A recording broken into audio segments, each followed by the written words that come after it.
Ken Coleman, The Proximity Principle, the proven strategy that will lead to a career you love. On average, we spend over 90,000 hours working over the course of our lives. That's almost 4,000 days, or just under a decade's worth of around-the-clock toil. The kicker? 7 in 10 workers report that they're unhappy with their jobs. That's a whole lot of folks spending a whole lot of time being miserable. But it doesn't have to be that way. Ken Coleman knows a thing or two about that.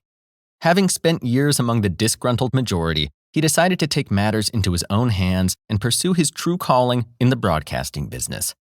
It wasn't always plain sailing, but the journey was worth it. Today, he's one of the best-known radio presenters and podcasters in the United States. So how did he do it? Call it the proximity principle, a tried-and-true playbook of strategies to get yourself around the right people and in the right places to launch a kick-ass career you love. And the best news of all is that this is something you can start doing right now, wherever you are. Blink number 1. The proximity principle helped Ken Coleman get himself out of a rut and launch a new career. Do you love your job? If your work is challenging, interesting, and aligned with your passions and talents, congratulations, you can stop listening right now. If it's not, you're not alone.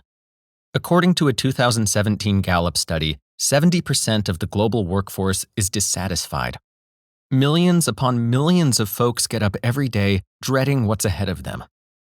That's not sustainable. Just ask the author. For a long time, he was part of that miserable 70%, toiling away in a dead-end job rather than pursuing his dream of becoming a broadcaster. Sitting on the porch looking at the woods behind his house one morning, he was struck by how far away he was from where he wanted to be in life. It was in that moment that he had a revelation. He was the only person in the world who could make his dream a reality. After all, other people weren't sitting on their back porches worrying about how they could help him start a new career. Only he could take the first step on his journey. But how? That's where the proximity principle comes in. Here's how it works. If you want to do what you love, you have to be around people who are doing it and in places where it's happening. Ken looked through his list of contacts and hit up an old buddy who worked for a leadership training company in Georgia called Catalyst. The firm was just getting into podcasting, and when Ken offered to help develop a concept in return for a chance to gain some hands-on experience in their recording studios, they agreed. Ken's first sound booth was little more than a repurposed broom cupboard, but that didn't matter a bit. Even if it lacked AC to keep the sweltering Georgia summer at bay, it was a start. Over the next few years, Ken established a reputation for himself in broadcasting. It wasn't always glamorous, and there were plenty of moments when he felt like calling it quits, but in the end, it paid off. Today, Ken hosts The Ken Coleman Show, one of America's most listened to self-improvement podcasts. That's all down to the proximity principle. So how can you start using it to achieve your goals? Well, that's just what we'll be exploring in these blinks. Blink number 2. Pride and fear are limiting beliefs that hold us back from pursuing our true goals. Pursuing your dream job is like climbing a mountain. You need to be brave. After all, nothing looks quite as daunting as that towering peak when you're standing at the base looking up. Lots of people never even take the first step. Why? Put it down to limiting beliefs. These come in 2 forms: pride and fear of failure. Let's start with pride. That's essentially the idea that we're self-sufficient and don't need anyone's help.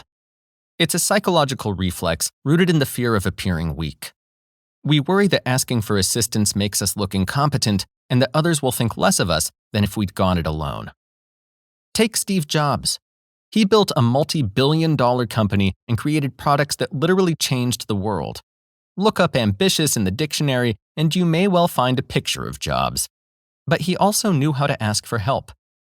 In a 1994 interview, Jobs remarked that he'd never known people to simply put the phone down or say no when he called.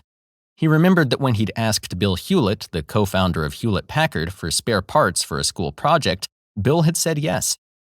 Jobs always tried to do the same when people called him, But that, he added, only works if you pick up the phone and make the call. Fear of failure is the second limiting belief. It's an instinct, and it can be useful if it reminds us of real risks. The problem is that it often becomes irrational. At that point, we stop focusing on mastering the challenges ahead of us and start ruminating on hypothetical what-if questions like, what if someone gives me a break but I mess up? That's a recipe for inaction. The way to beat that trap is to reframe the way you're thinking about failure. Just think of great inventors and scientists like Thomas Edison, Marie Curie, and Albert Einstein.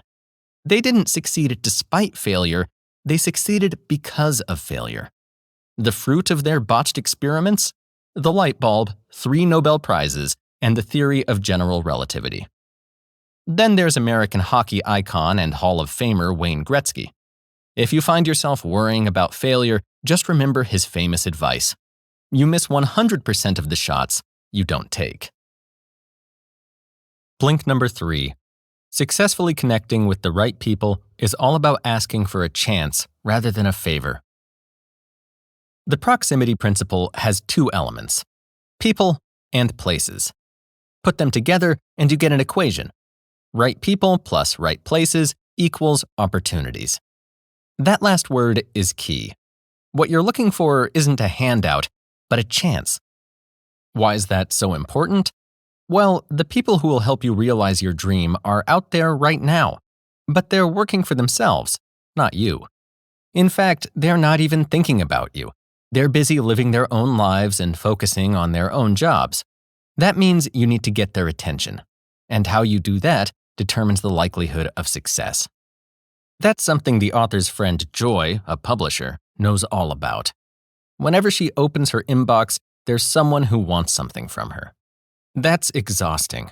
It's all take and no give. As a result, she can spot opportunists who want nothing but a free lunch a mile off. When they come knocking, her door stays shut. But when someone approaches who is genuinely passionate about the industry and wants to learn something, it stops her in her tracks. In those cases, she's always willing to take some time out of her day and see what she can do. She's not the only industry insider who ticks that way. In whatever industry you're approaching people, remember that enthusiasm is infectious. It makes you the kind of person whom others want to help. Pure passion, however, isn't always going to cut it.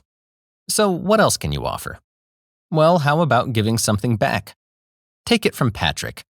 He hated his accounting job and longed to open a brewery and raise money to build wells in impoverished villages in Africa. There was just one hitch. He didn't know how to brew beer in industrial quantities. Patrick didn't let that stop him, however. He approached a local brewery with an offer. If they taught him the tricks of the trade, he'd work for them for free. He spent over a year working a 5-day week without earning a dime and often even came in on weekends. Was it worth it? Ask Patrick, now the owner of a successful brewery who will never need to do anyone's accounts again but his own. Blink number 4. Imitating established professionals in your field is a great way to learn and develop your own style. The great American poet T.S. Eliot once said that talent imitates, genius steals. What he was getting at is that the most gifted people in any field rarely develop in isolation. Their craft is a grab bag of skills and techniques they've copied, borrowed, and filched from established masters. So here's a question for you to think on. Who are the best people to imitate in your industry? Whoever they are, it's likely they fall into a single category: professionals. Let's start with a definition. Professionals have 2 defining features. First off, they have bags of experience. As a rule, that means they have worked in their fields for at least 10 years. If getting to the peak of your dream career is like scaling a mountain, then pros are the guys who've already navigated to the summit and know every path, ravine, and slope like the back of their hands. The second trait you'll find in every professional is that they learn from each other. Take the actor and Hollywood star Leonardo DiCaprio. If you watch his performances carefully, you'll notice that he often copies the mannerisms and timing of another older actor, Paul Newman, the legendary leading man from classic movies like The Color of Money. That covers whom to learn from. Now it's time to talk about the how. That's a 2-stage process, and it starts with picking up the tricks of the trade, the skills, hacks, and techniques top professionals use to stay at the top of their game. That's just what American basketball great Kobe Bryant did. Growing up in a sports-obsessed household, he watched endless videos of contemporary players and older stars as he was starting out. They influenced his own way of playing. His style was a mishmash of techniques learned from others. He used Oscar Robertson's hesitation moves, Elgin Baylor's footwork, and Jerry West's quick shooting release. That brings us to the second step, developing your own method. Bryant used other players' signature moves, but his style was greater than the sum of its parts. After all, no one else had ever combined them in the same way as Bryant. And that's the key. When you're learning from multiple pros, you're much more likely to create your own unique approach. Blink number 5. Building your dream career takes time, but you don't have to move 1,000 miles to start. Ask any experienced climber, and they'll tell you that scaling a mountain can't be rushed. Before you even set foot on Mount Everest, you need to set up a camp in the foothills and acclimate. Skipping that step is guaranteed to cause altitude sickness, meaning that when you begin the ascent, you'll feel dizzy and struggle to keep your focus. That's also true when it comes to getting your dream job. Just ask the author. When he started broadcasting, he often longed for a shortcut. No wonder. No one actually wants to intern on a cold Friday night reporting on a high school game to an audience of 26. Looking back, however, Coleman could see that those evenings prepared him for what lay ahead. If you can't handle a bit of discomfort early on, you'll never be ready for bigger challenges further down the line. Growth, in other words, can't be forced. Go back far enough and you'll find that today's top professionals all have similar experiences behind them. Take Katie Couric. In 2006, she became the first woman ever to present the CBS evening news show Solo. That was the product of 30 years of hard graft, beginning with a lowly desk assistant position at ABC. But what about the folks who didn't get started in the industry they now want to work in a good 3 decades ago? Surely it's much harder for them, right? Well, not quite. In fact, you can start from where you are. Let's unpack that. A lot of people put off pursuing their dream jobs because it seems downright unrealistic. Brad, a caller who appeared on Ken's podcast, was one of them. He wanted to work in film, but there was a problem. To get a start in that business, he'd have to move to Los Angeles. That would mean selling his house in North Carolina and uprooting his wife and their kids. He just couldn't do it. Ken asked Brad a simple question. How many production studios did he think there were in Charlotte, North Carolina? Brad paused before admitting he didn't know. He'd never thought to find out. A little research answered the question. There were over 100. And that's where Brad started his job search. 8 weeks later, he landed a job as a production assistant at a studio just a few blocks from his house. Call it the law of the zip code. Everything you need to get started is within your reach. You just need to look for it. Blink number 6. Weak social ties are a better bet than friends and family when it comes to finding your next job. Landing any job, let alone your dream gig, can be a tricky and time-consuming business. Chances are you've experienced what it's like to send out hundreds of carefully prepared resumes and fail to get a single bite. If you know the right person, however, it's as easy as pie. When it comes to the job market, connections matter. So, who is the right person? Well, it's not whom you know that counts, but whom they know. That's the conclusion of a 1973 article by Stanford sociologist Mark Granovetter. According to Granovetter, most of the job opportunities that come our way aren't from family members and close friends, our so-called inner social circle, but from people we don't personally know in our outer social circle. That's hardly surprising when you compare the relative size of these two groups. After all, there are simply far more people in the latter group. But here's what is surprising. Connecting with folks in that second category boosts your chances of getting a job by a whopping 58%. It's a massive resource. But how can you start tapping into it? The answer is relatively simple. Let's break it down into 3 stages. First, you'll want to tell your friends and family members about your dream job. These are the people who know you best and care most about your happiness and success. If they know someone who might be able to help you, they're sure to reach out and organize a chat. Next, you'll need to make a list of your acquaintances. The easiest way to do that is to create buckets into which you can place potential leads. These can be organized into categories like coworkers, schoolmates, or people you've met at social events. Think back. Could a former colleague hold the key to your search? How about someone at your tennis club? Or does your neighbor maybe work in an adjacent industry? The last step is the most intimidating, actively making connections. But remember what we said about Steve Jobs? If you don't pick up the phone, the person on the other end of the line won't ever have a chance to say yes. You can also make things easier on yourself by keeping things low-key. You don't have to organize a formal meeting. If you think you've found someone who can help, invite her for a coffee or a light lunch. That brings us to the end of our journey, and to the start of yours. Changing your career path and fulfilling your true ambitions are daunting prospects, but it can be done. Start applying the proximity principle today, and there's no telling where you'll be tomorrow. You just listened to our Blinks to The Proximity Principle by Ken Coleman.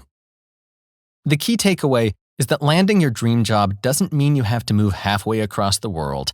In fact, everything you need to transform your career prospects is right in front of you. The key? Putting yourself around the right people and in the right places. Call it the proximity principle.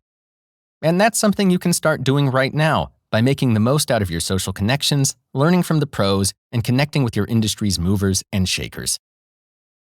And here's a bit of actionable advice that you can apply to your life today. Apply for positions that offer a clear path forward. Reaching the peak of your dream career is a journey that takes time and a lot of personal development work. That means it's a good idea to plan ahead and focus on positions that can accommodate that future growth. Take the author's friend Sean. His dream was to be an English scholar. He knew he couldn't walk straight into a full-time professorship, however, so he looked for universities with professors who were nearing retirement age and that also had growing enrollments, indicating good future prospects. So next time you're looking at a company, make sure to check out who's above you in the pecking order. After all, that's the job you'll ultimately be going for.